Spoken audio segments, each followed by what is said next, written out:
do it, man. All right. Ladies and gentlemen, welcome back. This is episode 13, lucky number 13 of the Lawn Chair Sports Show. We're out here at the St. Pete Pier. We got downtown St. Pete in the background. Just a beautiful evening. Trent, how we feeling tonight? Feeling great. I do want to clarify we're not at the pier. We're near right the pier. across from the pier. We're across from the pier. Okay. All right. No, I'm doing good, man. Midweek work week, always tough. You know, hump day. Hump day's real. Got added into two fantasy sports fantasy football teams. I got invited into an old Buffalo Friend Group's fantasy football leagues, two different ones because they kicked out a guy. I guess I was up on their free agency list for people they wanted in the league. A little nervous about that. Don't know how I'm going to manage work, podcasts, and now two fantasy teams.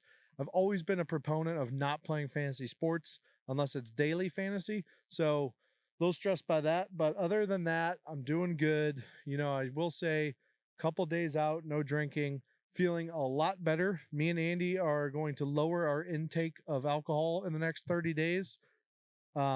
We have said that also every other time. So Right. We'll see. We'll see. I am supporting a nice Bush Light shirt today. So I don't know if you saw it because it's tough to see. Yeah, it is tough. But, Kind of blocking the mic, but hey. But hey, yeah, Great no, beverage. no, I'm doing good. Thanks.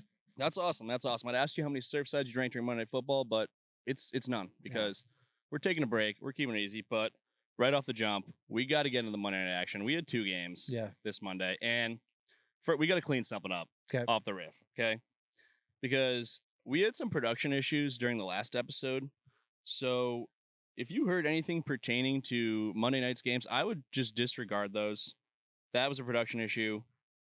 We're going to get into them right now because we had a couple wild affairs Monday night. I mean, starting out, let's get into it. The upset of the week, potentially. Yeah.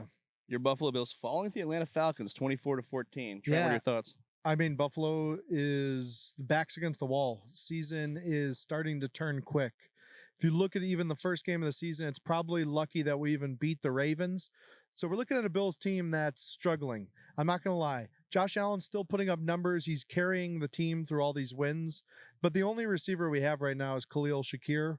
Every other receiver can't get an ounce of separation, and that's not a good place to be. We're very predictable right now. Under center, we're running the ball with Cook. If we're in shotgun, we're more than likely passing. I don't think we're giving Cook enough touches. I think he's a fantastic running back. But right now, I think it's the lack of talent that's on the offensive roster is creating Joe Brady to try to overthink offensive plays. And you've seen that several times with trying to do reverses and Allen fumbling the handoff on these. It's not good. They're in shambles. McDermott called out Joe Brady after the game saying that the offense looked too complicated even for Josh Allen. It's not good when two coaches are kind of going at it publicly as well. So what does that mean for the Bills? Luckily, the NFL this year is down. They just are down. So the Bills are still in good position. It is not time to fully panic yet, but your Patriots are looking good. Vrabel looks like he's having them play the old Patriots way. I am worried about the Patriots, but I really only see them kind of as competition right now in the AFC East. However, the Chiefs are starting to hit their stride as they usually do.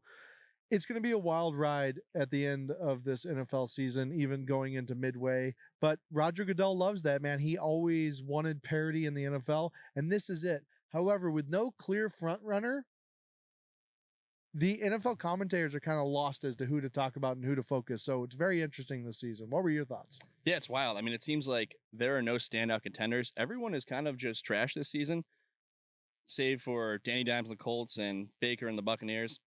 I think you mentioned during last episode, you know, the hometown hero, Michael Penix, threw 2 picks. I think you stumbled over your words, but I think you were referring to your hometown hero, meaning Buffalo, Josh Allen, 2 picks in the game. Yeah. He had a tough one. Kind of crazy. Multiple coaches going to the podium, calling out his comprehension of the offense. Yeah, it's not good. You don't like to see that, but they're putting a lot on this kid. They're putting a lot on him, and this run defense is terrible. I mean, Bijan Robinson had the time of his life out there, 170 yards. It was too easy. They asked Josh Allen to do so much. Like, they gave him a lot of money and just said, hey, Josh, just do everything, please. Great. He can't play defense. Okay, I don't know many quarterbacks that are two-way players. He's actually a pretty big guy. Maybe he could play some linebacker. Typically, quarterbacks only play on one side of the ball. He's going to need some help. And even in the receiving core, They could probably use another pass catcher. Could this be a good landing spot for Odell Beckham?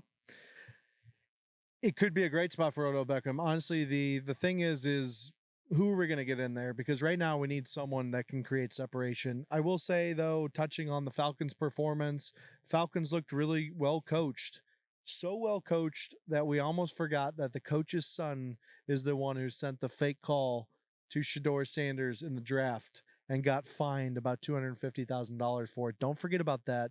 Don't just give in on that just because he's winning football games. His son should be going to prison for messing with our guy, Shedeur Sanders. Absolute BS for the Falcons head coach to even be in the league still. However, Penix looked outstanding. Bijan Robinson is one of the...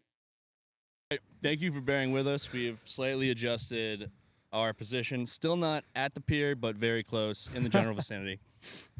Second game on Monday Night Football, we had a wild showdown in D.C., and the Chicago Bears took down the Commanders 25-24. They won in a game-winning field goal by Jake Moody.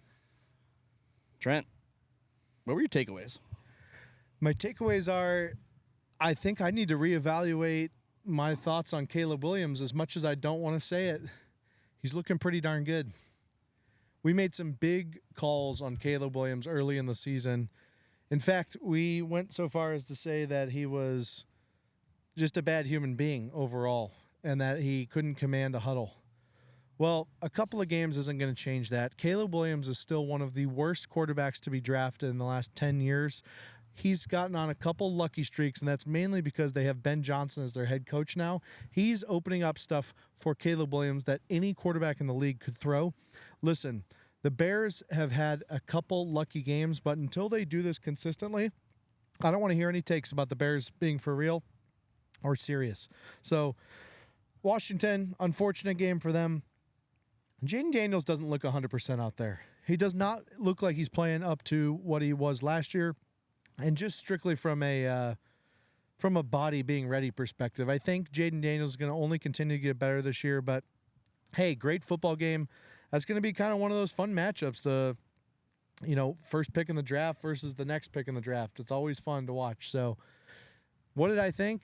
I'm a little disappointed the Bears won, but, hey, Commanders are still a good team. They are still a good team, and no, you're right. These two, they're going to be tied together forever. I mean, they were the top two picks of the 2024 draft. Give credit to Jaden Daniels. I mean, he's playing through something, and that's just the kind of teammate he is. It's not about him. He'll play less than 100%. It's easy to just look at the box score on this one and say, wow, what an impressive last-minute win. I bet Caleb Williams was great. No, this only happened because of a dumb turnover late in the fourth quarter by the Commanders. Otherwise, this game was over. Okay, and I thought Troy Aikman had a great night in the booth. Sometimes I wonder, how come they're giving these commentators $300 million? Is Troy Aikman really irreplaceable? Yes. This guy can't be replaced because his commentary on Caleb Williams was spot on. I mean, Caleb Williams was a bystander in this one. I'll give him credit. He didn't turn the ball over, but no impressive plays. I liked how pretty much everything Caleb Williams did was unimpressive, but any tough play for Jaden Daniels, yeah. I mean, he's just a second-year guy, and you got to expect those mistakes from a young player. So spot-on commentary by Troy Aikman. I think Bears fans on the internet seem to appreciate it quite a bit. And it was a wild game. The Bears are 3-2. I mean, Week 7, I don't know, make a same-game parlay on Hard Rock Bet. Let's get into the Week 7 games, okay? We're starting out with Thursday night matchup, and it's two of the oldest quarterbacks in the league, the two oldest quarterbacks in the league. It's the Steelers at the Bengals, Aaron Rodgers versus Joe Flacco. What year is it? It's 2025. Yeah, they're calling it the Unk Bowl. Unk Bowl. They're calling it the Unk Bowl. So we have Aaron Rodgers and Joe Flacco. This just brings you back to good times in middle school, in high school, watching Aaron Rodgers and Joe Flacco play quarterback. But, hey, we're not. We're actually in our 30s now, so they just keep playing quarterback. It's absolutely insane. But I think the Steelers are going to handily beat the Cleveland Browns. Oh, wait. Joe Flacco's not on the Browns anymore. He is on the Bungles. The Bungles. And Joe Burrow is not Joe Flacco. And so the Bengals are going to continue to struggle. I do think Flacco makes them better than Browning, but Aaron Rodgers, DK Metcalf, and that defense that they have over there in Pittsburgh is going to be way too much for the Bengals. Bengals are going to keep skidding down until Joe comes back. And Aaron Rodgers is looking like primetime MVP Rodgers right now. Yeah, things are going pretty well for Rodgers. I can't help but take the Bengals in this one, mostly because this NFL season so far has made 0 sense. They're at home in Cincinnati. Mike Tomlin seems just very upset that the Bengals got Joe Flacco in a trade. I think he wanted to play Jake Browning in this game, so he's brought it up multiple times at press conferences. Just the fact that he's that concerned about playing an old Joe Flacco, I think the Steelers team knows they don't have a great defense, and Joe, he was playing only 4 days of practice. He just got to Cincinnati. He didn't know where he was. He's probably staying in a hotel. I mean, he's settled in. Look for the Bengals to get their 3rd win. Oh, wow. Okay, interesting take. I don't know if I agree with that one, but we'll see. All right, that's Thursday night. All right, into Sunday's action. We get started. A familiar face in London. It's the London game, 9:30 a.m. Eastern time. It's the Rams at the Jaguars. Trent, who do you like in this one? I mean, I think it's weird that there's that whole Jaguars play in London thing. I don't know. I'm not sure where that originated from in the first place, but they just keep playing over in London. I know it's something, so if you guys know in the comments, please put down. But, yeah, I mean, who are they playing over there? They're playing the Los Angeles Rams, a battle of 4-2 football teams. So I think the pretenders of the year are the Jacksonville Jaguars. I think they're absolute pretenders right now. If they keep Travis Hunter being an absolute ghost on the field, they're not going to be a good football team. I think they overdrafted him. I think Liam Cohen's kind of magic of being that weird kind of first-year head coach is going to wear off. I think a more mature, better hair, way more charisma head coach in Sean McVay is going to get the win here. Matthew Stafford's teeth are so white that no one on the defense in Jacksonville is going to be able to see it in Wembley Stadium when that sun is bouncing right off of his white teeth. So Jags have no shot in this one. Look for my boy Devontae Adams to have a breakout game with Los Angeles this week. I like that pick. Yeah, I got to go Rams as well here. I mean, this one's easy for me. The Jags feel like a fraudulent 4-2. And, I mean, coach matchup, check Rams. Give me McVay any day. And give me Matthew Stafford over Trevor Lawrence any day. I just don't see it. It's a home away from home, but I like the Rams. They're just on another level. Yeah, they're playing well. All right. Into the 1 o'clock slate on Sunday afternoon. We got a divisional matchup. It's the Las Vegas Raiders at the Kansas City Chiefs. Yeah, I mean, I think the Chiefs have kind of been hitting their stride. I think Genti is obviously starting to come back and play some good football. I don't know if you saw that picture of him and his running back stance in the first 3 weeks versus the last 3 weeks, but he's back to doing the straight vertical running back stance in the last 3 weeks, and he's been playing some well. So watch out for straight running back stance Genti this week, but I think Kansas City is kind of figuring it back. I do believe Rashee Rice is back this week as well from the suspension. So Kansas City getting another weapon back. They're the opposite of the Bills. They're getting their weapons back as the Bills are losing weapons. So Kansas City wins this one easily, and Geno Smith takes another step backwards.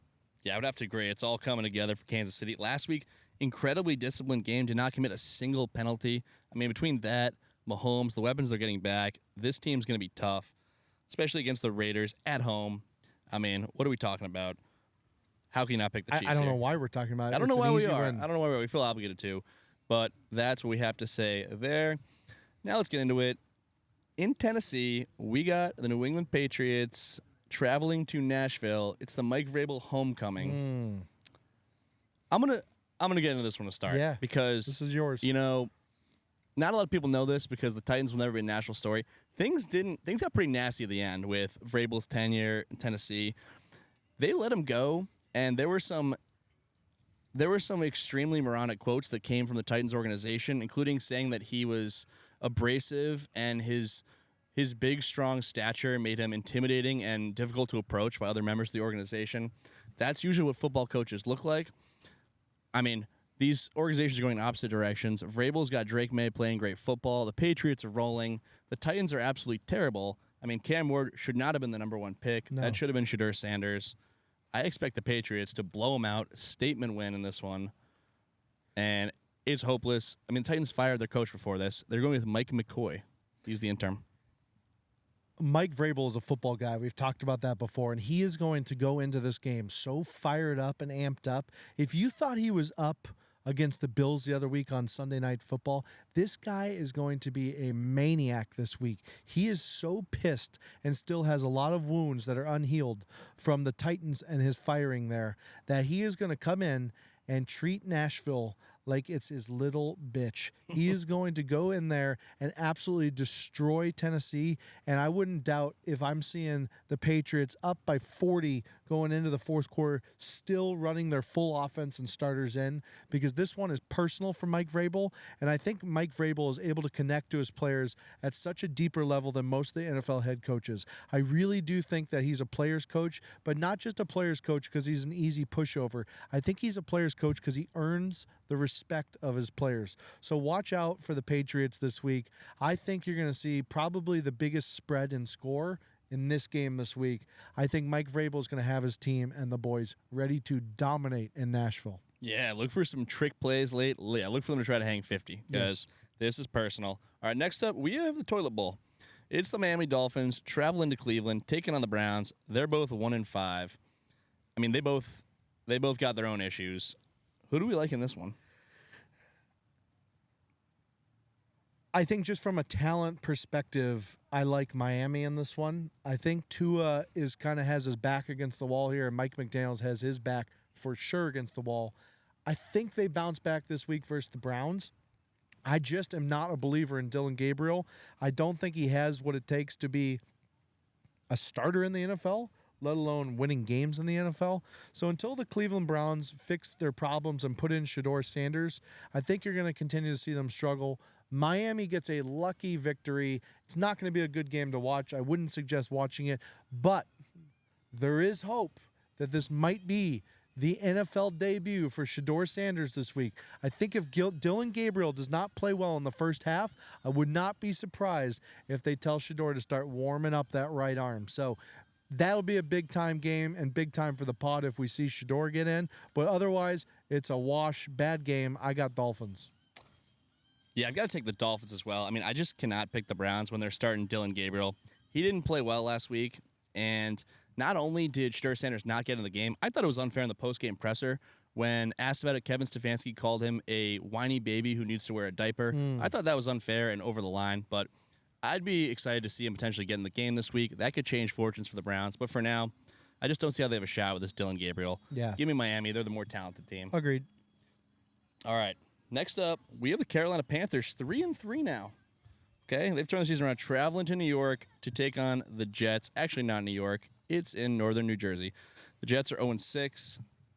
Who do we like?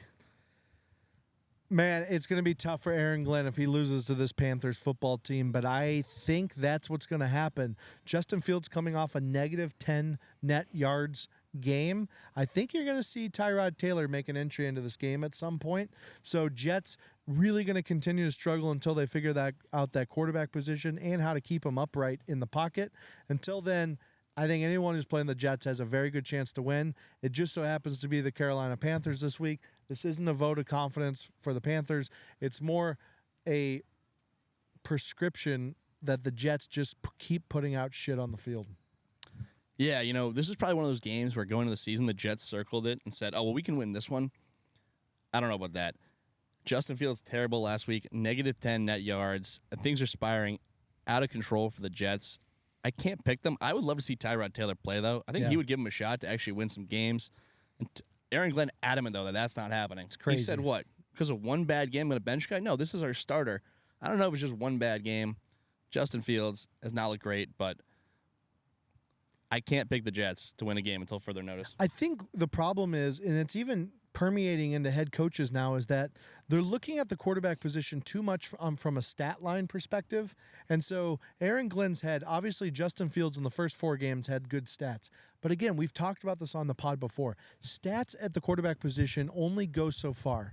If you're not winning football games, it doesn't matter what the stats are. I know that's a weird concept to think about, that the only thing that actually matters is winning. But it seems like people forget that as we enter in the era and the age of youth football and college football, people being so personal and about themselves that they forget that it's a team sport and the only thing that matters is winning. Nothing else matters. So, Aaron Glenn, listen, has Justin Fields done well on paper? He has. But if you're watching these football games, you know that he is not putting his team in the best position to win games. So, until Aaron Glenn can figure that out, I think the Jets continue to struggle. I'm with you there. All right, next up, we have the New Orleans Saints traveling to Soldier Field to take on the Chicago Bears. Yeah, unfortunately, I think probably Bears are going to continue to roll here. I think their offense has kind of figured it out. They're kind of dialed in right now. Caleb Williams is playing good football. He's one of the sleeper good quarterbacks this year in the league. And Spencer Rattler, until further notice, he's just not an NFL quarterback. We said last week that he's one of the better quarterbacks just on a bad team, but unfortunately he's going to be a casualty of being a better quarterback on a bad team.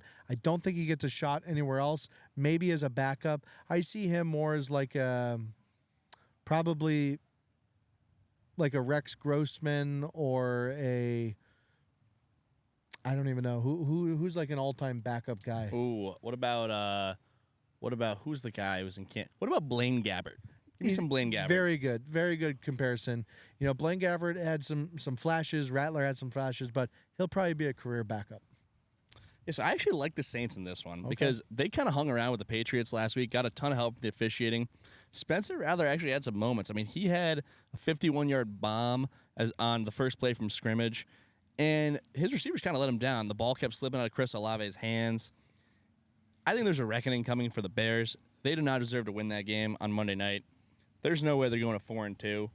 I like the Saints doing it on the road, getting their second win of the season. All right. We'll see. We like that. All right, next up, people are calling it the Carson Wentz revenge game. It's the Eagles going to Minnesota, playing the Vikings at US Bank Stadium. Who do we like in this one? Eagles have dropped 2 straight. I like the Vikings.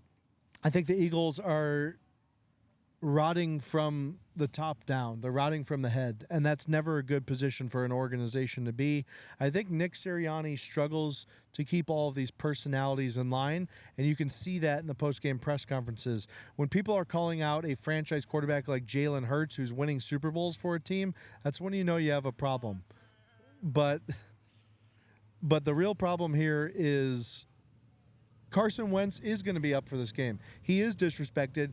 You know, he gave one of the saddest interviews ever when asked about the Super Bowl that Nick Foles ended up winning. People don't remember Carson Wentz was on pace to be the MVP that season, and he was leading his team to really the Super Bowl, right? And he was so sad that he had to watch it from the sidelines. I think he's a little upset by that whole scenario still, that the Eagles chose to kind of go in a different direction. Do not underestimate that kind of intensity in an NFL quarterback like Carson Wentz. Yeah, I'm with you. I think the revisionist history of Carson Wentz's time in Philly is crazy because he really had them on pace to get the number 1 seed in the NFC. He had them in position after Thanksgiving. He set up that Super Bowl season. Things didn't go great the next couple seasons, and now in Philly, he probably isn't even allowed within the city limits because fans dislike him that much, but classic Philly, just having no appreciation for any of your players, even when they win you football games, help you get championships. He's got a chip on his shoulder, and this Eagles team is broken. They got to make a move some way, somehow. I mean, the talent's there. Nick Sirianni's a nut job. I mean, he proved that any idiot can win a Super Bowl as a head coach if you have enough talent. The receivers are upset. Even Saquon's upset. Yeah. I mean, Jalen Hurts is wearing stupid hats. Something's got to change. I don't think it will. I got the Eagles dropping their 3rd straight. I'm with you. All right. On the same page there, into the 4 o'clock slate. We've got 2 of the top quarterbacks in the AFC. It's Danny Dimes and the Colts heading to Los Angeles to play Justin Herbert and the Chargers. I think the Colts have proven that from a run, pass, offensive line, and defensive and special teams perspective, they're one of the most complete teams in the NFL. Danny Dimes was kind of that linchpin, that keystone, if you will, that's kind of holding the whole sausage together. And so Danny Dimes is going to continue his dominance this year. He's going to get a big statement win over Jim Harbaugh and the Chargers. I think the Colts continue to roll. Jonathan Taylor keeps putting up insane video game-like numbers. The Colts are unstoppable right now. The Chargers are a very flip-floppy team. So I think the bad Chargers are going to show up this week. So I have the Colts. Yeah, it's impossible for me to pick against the Colts right now. They're the team to beat in the AFC. They're 5-1, but they could easily be 6-0. Let's not forget their one loss was caused by a very stupid fumble into the end zone on the 1 yard line for no reason. That was against the Rams, so they played in the stadium before, could have pulled the game out. I mean, Danny Dimes, he's playing like an MVP. He's just doing everything for this team. Also, I really liked it last week. I'd like to see more of these going forward. He was mic'd up, did not say a word while mic'd. It was the most electric mic'd up performance. I mean, you know, some guys, they lead, they're vocal leaders, they're loud, they're saying, I'm going to do this, I'm going to do that. I mean, this guy is just a silent killer. Silent assassin. He won't even look at you. No. And he's just going to tear your football hopes and dreams apart. Danny Dimes, keeping it rolling. I predict the Colts go to 6-1. Love it. All right, next up, we got the New York Giants heading to Mile High Stadium to take on the Broncos. Who we like in this one? Man, I think you can ride the momentum of the Scatterboo and Dart Wave a decent amount of games more. I don't think they're going to make the playoffs this year, but I think this is going to be a vibes game for New York. I think the Giants get the win here. I think Scatterboo has another big performance. If Jackson Dart doesn't turn the ball over, you're going to see Brian Dable and the boys go into Mile High Stadium and get the win. I just am still not a believer of Bo Nix at this point. I think I heard some of the commentators calling him and comparing him to Drew Brees, which just isn't a good comparison. Just because Sean Payton is the head coach, it doesn't mean that you can compare him to Drew Brees. He doesn't look like Drew Brees. He doesn't play like Drew Brees. And I just think that we need to get off of that whole narrative. So I think the Giants come in there. Dable's fighting for his life on the hot seat. Giants get the win. Yeah, it's funny. I think basically people just looked at Bo Nix and said, wait, he's pretty short, and he's Sean Payton's quarterback, so I guess that means he's Drew Brees. He's not, but I'm taking him over Jackson Dart any day, mostly because he's not a raging D-bag. But I like the Broncos in this one. I think a reckoning's coming for Jackson Dart because this Broncos defense is legit. Also, Denver, they're coming off a bye week. They played the Jets in London last week, so they've had kind of extra time to prepare for this matchup. I like the Broncos winning and moving to 5-2. Okay. All right. Next up, we have the Green Bay Packers at the Arizona Cardinals. Green Bay versus Cardinals. Not sure if Murray's back this week. I think he's still questionable for the game, so that'll be an interesting feat. However, I think Jacoby Brissett's a pretty good backup for there. I think the Cardinals put up a good matchup, but the Packers find their wave this week. Jordan Love continues to be an electric quarterback when he's hot. I think this week's going to be one of his hot weeks. I think Jordan Love and the boys go in there. Hopefully Micah Parsons stops getting held on the edges and gets some sacks, because right now he only has 2.5 sacks, and they gave up a lot of inventory to get Micah Parsons. And so I hear a lot of chirping from Cowboys fans about how they're actually happy that Micah Parsons is gone. So Micah, big game this week, buddy. Let's see what we can do. You're going into a bad Arizona team. You have to dominate this week. Yeah, I got to pick the Packers in this one, too. I mean, they're just such a better team. You know, Kyler Murray probably not going to play. You know, he misses his second straight game after standing up too fast and pulling his hamstring. Hate to see that. But, yeah, Micah Parsons is going to be dominant. Packers, they're back 3-1-1. I predict it'll be 4-1-1 because this Cardinals team, kind of a joke. The coach is saying weird things at the podium. He's always said weird things. Sure. From the second he was hired, so don't watch this game unless you're a fan of one of those teams. Before next game, let me just check. I got to do a quick camera check. We just saw someone almost fall over on roller skates, but he kind of played it off well, stuck the landing, so shout out to that guy. He was a good sport about it. Into the Sunday night matchup, it's the Atlanta Falcons, who I guess are world beaters now, going to San Francisco, taking on the Niners. Yeah. How do we feel about this one? Yeah, I think Brock Purdy might be back this week, so that'll be interesting to see if he comes back. George Kittle, I think, is questionable as well, so we'll see if they return. You get those two guys back, San Francisco is a different football team. However, Purdy hasn't been playing great this year, so the world beaters, I feel like they might continue kind of – listen, if Penix is able to get the ball out to his talent that he has out there at receiver, tight end, and running back – and he just becomes kind of a distributor out there, almost like a point guard, I think you're going to see the Falcons continue to play well. Their defensive line looked really good against the Buffalo Bills on Monday night. I don't think they're going to be tired. I think they're going to go in there to this game and get the win. I have the Falcons winning this week. Yeah, I like the Falcons winning as well, mostly just because this NFL season makes absolutely zero sense. So I don't think anyone is all that much of a standout team. You know, I like the Falcons going to 4-2. The Niners, it was a nice run. Mac Jones is questionable as well. I mean, I think that kind of fairy tale run might be coming to an end, coming to a halt at least, because they've won a bunch of football games. I mean, they are riding high, these Atlanta Falcons, after winning in Buffalo. I mean, what, you hold Josh Allen to 14, and now you can't stop injured Mac Jones? Exactly. That doesn't make much sense to me. I like the Falcons keeping it rolling. Sure. Winning on a Sunday night. All right, that's it for Sunday's slate. We've got yet another Monday night doubleheader. This one I'm pretty excited about. It's the local Tampa Bay Buccaneers going to Detroit to take on the kneecap-biting Lions. It's the Battle of Grit. That's what they're calling it this week. It's the Battle of Grit. You have Tampa Bay going up to Detroit. You have two towns that were built in the steel days. You have Tampa Bay, one of the big steel cities of the South, versus Detroit, one of the automobile's finest, right? And everybody in each town is just gritty people. I think Tampa Bay is down right now in talent, but they're not down in grit. You're going to see Tampa Bay come back on the last drive. Baker's going to have his fifth fourth quarter leading game-winning drive. I just can't bet against Baker Mayfield right now. He's my guy. He is a friend of the pod. We're in Tampa Bay as we speak. I have Baker and the boys going up to Detroit and showing them that, hey, winter doesn't exist down here, buddy. Yeah, it's a heck of a matchup. I mean, it is two just blue-collar cities and blue-collar teams clashing. They've had some memorable clashes over the years, including the playoffs 2 years ago. Tampa Bay beat them in Week 2 last season. I really want to pick the Bucs, but they're just so banged up right now. I mean, all the receivers are injured. It's getting pretty thin. The Lions, I mean, they're fired up after last Sunday night. They feel like they got the short end of the stick with the officiating. Post-game scuffle. I mean, that loss means a lot to Kansas City, and they know that this game means a lot. They could very well see this team again in the postseason. I'm taking the Lions in this one.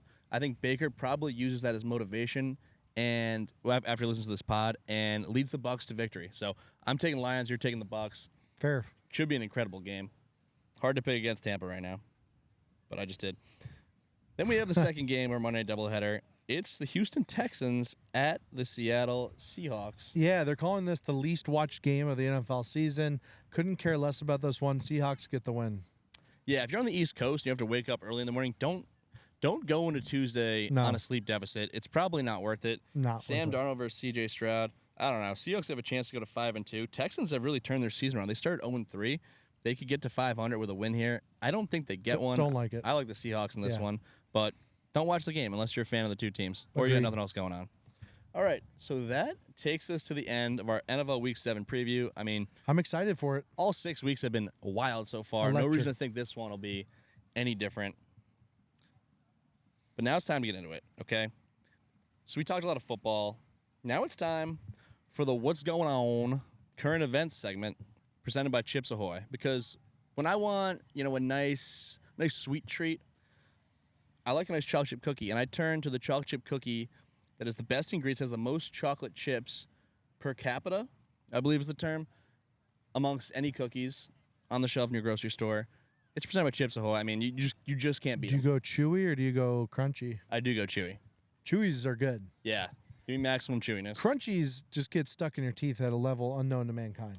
It really does. Yeah, it seems counterintuitive. You would think that chewy's more stuck in your teeth, but no, crunchy's stuck in your teeth. So sometimes you're having it kind of like a dessert after dinner. Then you want to brush your teeth after, but it's a logistical nightmare. Disaster. So that's why I lean chewy, but we're thankful for Chips Ahoy. They're sponsoring this segment. So first one on the docket, it's a sports story. Okay. Donald Trump wants to move the World Cup games in 2026 out of Boston because of unrest in the city. What are your thoughts here? Good people of Boston, I want you guys to listen to me right now. You can't let this happen. The president isn't going to be a dictator. He is not going to pull the World Cup from your beautiful city that we know as Boston. The Boston people deserve the World Cup. The unrest is just made up BS from Trump. And the fact that he is threatening to pull out FIFA from Boston is an absolute shame. He shouldn't even be involved in this process at all. The president is acting as if he owns all 50 states and every city within it, and that is just not the case. That is why we have states, that is why we have cities, and that is why we have federal government. They're supposed to be separated to have some balance, and I will not stand for Boston not being able to see Messi and Ronaldo come to their city during the World Cup. Boston, do not let this happen. Whatever you got to do not let Trump do this to you guys.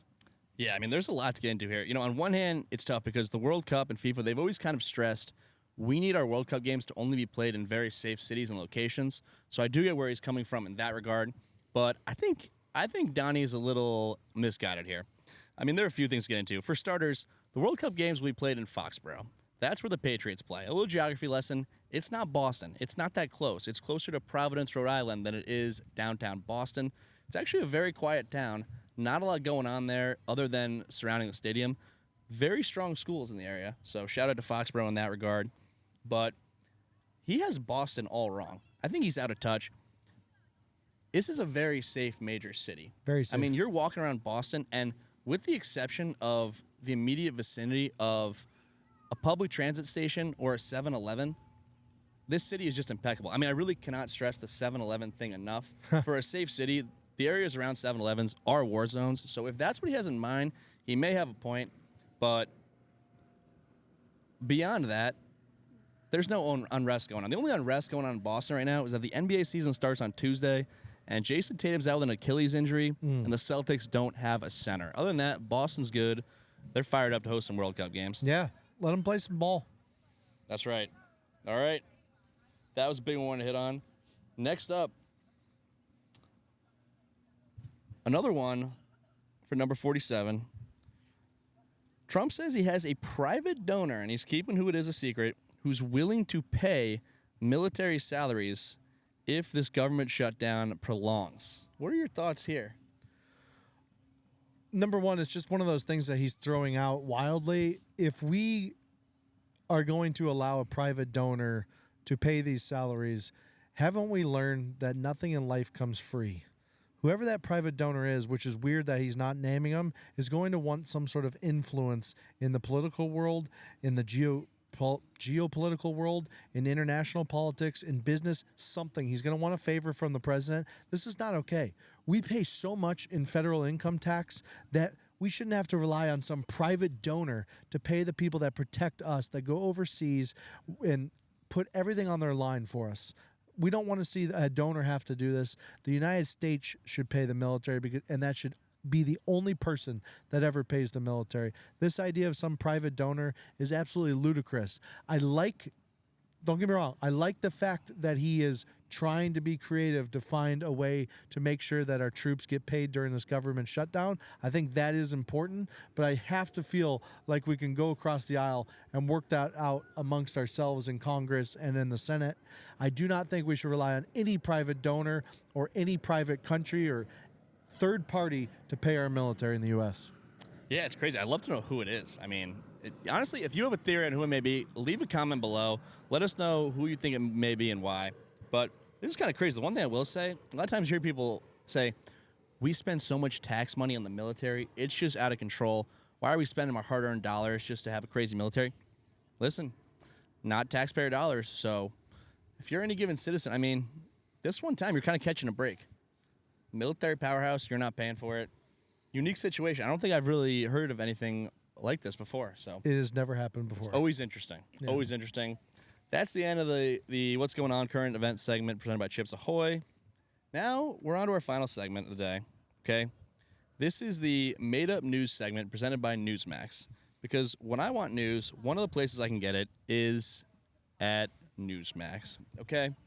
So in our first news story, RFK, I don't know if you've heard of this. RFK, he's trying to pass legislation to ban McDonald's all-day breakfast because the eggs reportedly have too much cholesterol in them. What are your thoughts on this? I think it's smart. I think putting a feeding window for Americans as to how many times they can have an Egg McMuffin during the day is a good move by RFK. It just kind of goes along with the whole Trump administration's path to Americans being healthy again. Make America healthy again is not just a saying, it's a lifestyle for RFK. And if you think that RFK is eating McDonald's after 10:30 a.m., you're just wrong. Those eggs are filled with cholesterol and not the good cholesterol. So RFK, bravo on this one. What an amazing take. The only thing I find strange is that RFK specifically said that Burger King could continue serving breakfast all day. I don't know why. It could be donors. Maybe it's Burger King who's the donor for the salaries. We're not sure, but it is strange that they're going after McDonald's. I'm not against it in principle. I might be against it in practice. Yeah, you just never know in this day and age in politics which corporations are in bed with the major players. It's crazy. People always ask, how come people are so much heavier than they used to be? The most simple hypothesis that scientists have arrived at is that there are just more available calories. Sure. And that's why people are heavier. And I think all-day breakfast is the golden example of it.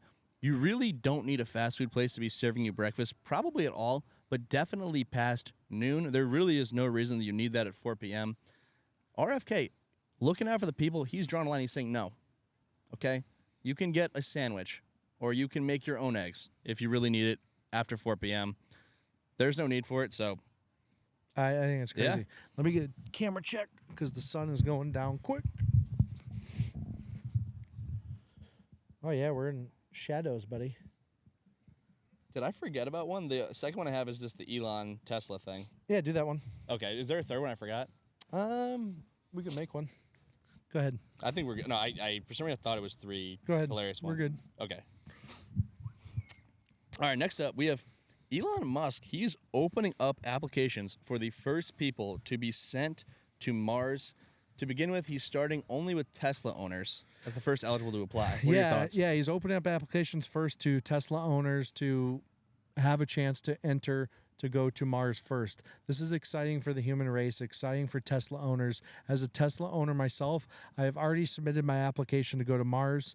I think the only way that the human race survives is becoming a multiplanetary species. How do we do that? We rely on the richest person in human history to take us to Mars, and I have fully put all my trust into Elon Musk. I think there's nothing he can do wrong, and I'm ready to go to Mars, Elon. So, hey, take me up on that ship with you. If you watched yesterday, they actually had the launch of one of the starships, and it's unbelievable what he's doing. He's able to reuse the rocket, too. The guy's a genius. He invents the best cars. He invents the best government policies, and he invents the best kind of quirks in the Tesla, too. I have my Tesla. Every time I have a guest come in, I put the farting whoopee cushion feature on. So as soon as they sit down, it makes a farting noise. And I enjoy that. As a kid who was a big fan of whoopee cushions, Elon's weird little autistic things that he does, they make me happy. Yeah, I mean, features like that, that's what people pay the big bucks. And this is exciting because these are the types of things that advancing societies do. Think about when we first went to the moon. I mean, this is really the modern version of it. We are just pushing the envelope forward. I think it's very exciting. And there are a lot of people who say, right now, what we're doing, we're causing irreversible damage to this planet. Hey, guess what? As far as I'm aware, there's 7 other planets out there. Yeah. Okay, so we're tapping into one. This could be a major breakthrough. Yeah. I think people should be really excited about this. I agree. Andy, I think one more thing that we should touch on before we hit on it is AI. Oh. And I don't want to get into too much of it, but I do want to say that the rate of AI right now is unstoppable. We have passed the point of no return. At this point, the AI machines and the AI algorithms and learning systems are becoming so good at such a short amount of time that the world as we know it in 3 to 4 years is going to look like a completely different place. If you have a job that is somewhat repetitive and somewhat about like entry of data or any of that, you're done first. If you work in a call center, if you have anything to do with, customer help, answering people's questions, you're going to be replaceable so quickly. So you need to figure out a way to pivot in this modern society and add value, because before we know it, it's going to eventually take over everyone's innate power to have meaning, to have a purpose in life, to wake up and do and contribute. And so all of these small AI companies that are becoming huge overnight and claiming that, hey, once we do this and once, we have all of this power, we're going to redistribute the wealth out to everyone and the people won't even need jobs. BS. When in the world have you ever heard of companies, small companies or people getting all the wealth in the world and just being okay giving it out? It's not going to happen. It's a bullshit claim, and you need to be weary of anyone who's claiming that stuff. AI is going to take all of our jobs, and we should be scared. Yeah, I freaking hate AI. It's awful. You can barely get your job application read these days because all of these companies just have an AI machine reading it. I guess reading was the first thing that we kind of outsourced to AI. I also hate going on LinkedIn. I'm just tired of hearing about AI. I feel like it's just AI bots posting articles about AI and then AI accounts commenting about AI. So it's absolutely crazy. I think the whole internet might just be AI talking to each other. We're breaking the trend by putting out original content, original thoughts on a weekly basis. No, we are. And they always make the claim that AI is going to help humanity, and it will. It'll be really good in the drug space. It'll be really good in the medical space. I would rather have an AI read my MRI to see if I'm hurt than a doctor who's hungover, right? That makes sense. However, they're not doing any of that. They're creating AI slop, Sora, ChatGPT, Gemini, bananas. All that stuff is just AI slop. And if you want to just keep humans entertained with absolute BS, then yeah, continue to advance AI slop while on the back end you're creating autonomous weapons.